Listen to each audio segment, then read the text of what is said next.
ఏలూరు జిల్లా జంగారెడ్డిగూడెంలో bank of Baroda బ్యాంక్లో 335 కాసుల గోల్మాలైంది. బ్యాంకులో తమ బంగారం ఉందో లేదో అని బ్యాంక్ వద్దకు ఖాతాదారులు భారీగా చేరుకున్నారు. దీంతో 100 మంది ఖాతాదారులకు టోకెన్లు ఇచ్చి ఖాతాలు చెక్ చేసేందుకు అనుమతించారు. ఈ క్రమంలో 335 కాసుల బంగారం మాయమైనట్టుగా గుర్తించారు. గోల్డ్ అప్రైజర్తో పాటు బ్యాంక్ అధికారులు బంగారాన్ని మాయం చేస్తారని ఖాతాదారులు ఆరోపిస్తున్నారు.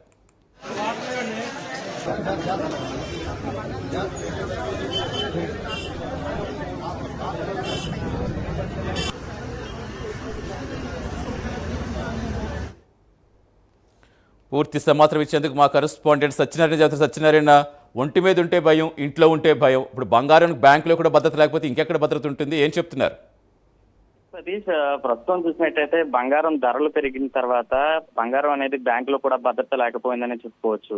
జాతీయ హోదా కలిగిన బ్యాంక్ ఆఫ్ బరోడా లాంటి సంస్థలో కూడా గోల్డ్ మాయం కావడంతో పూర్తిగా ఖాతాదారులు అయితే ఆందోళన కలుగుతుంది. ఏదైతే ఏలూరు జిల్లా జంగారెడ్డిగూడెంలోని బ్యాంక్ ఆఫ్ బరోడాలో కుదువ పెట్టిన బంగారం మాయం కావడంతో ఇటు పెద్ద ఎత్తున ఖాతాదారులు అయితే బ్యాంకు వద్దకు వచ్చి చేరుకుని ఆందోళన చేయడం అయితే జరుగుతుంది. దాదాపుగా ఇప్పటికీ సుమారు 335 కాసుల బంగారం అయితే మాయమైనట్లుగా వెరిఫికేషన్ లో అయితే తెలుస్తుంది. ప్రతిరోజు కూడా అంటే దాదాపుగా గత ఈ నెల 5వ తారీఖున ఈ స్కామ్ ఏదైతే ఉందో మాయమైన బంగారానికి సంబంధించి వెలుగులోకి రావడం జరిగింది.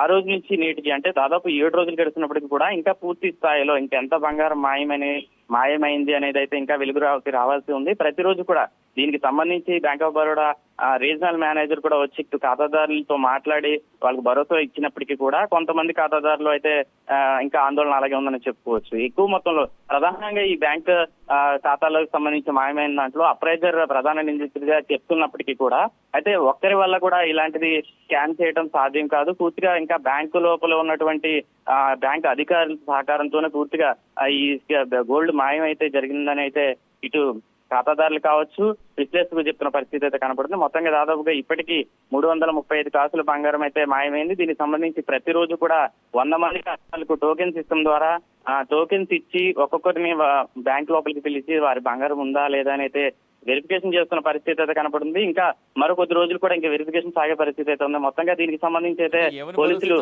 కేసు నమోదు చేసి దీనిపై దర్యాప్తు చేసే పరిస్థితి అయితే కనపడుతుంది. Satish, right, thank you Satyanarayana.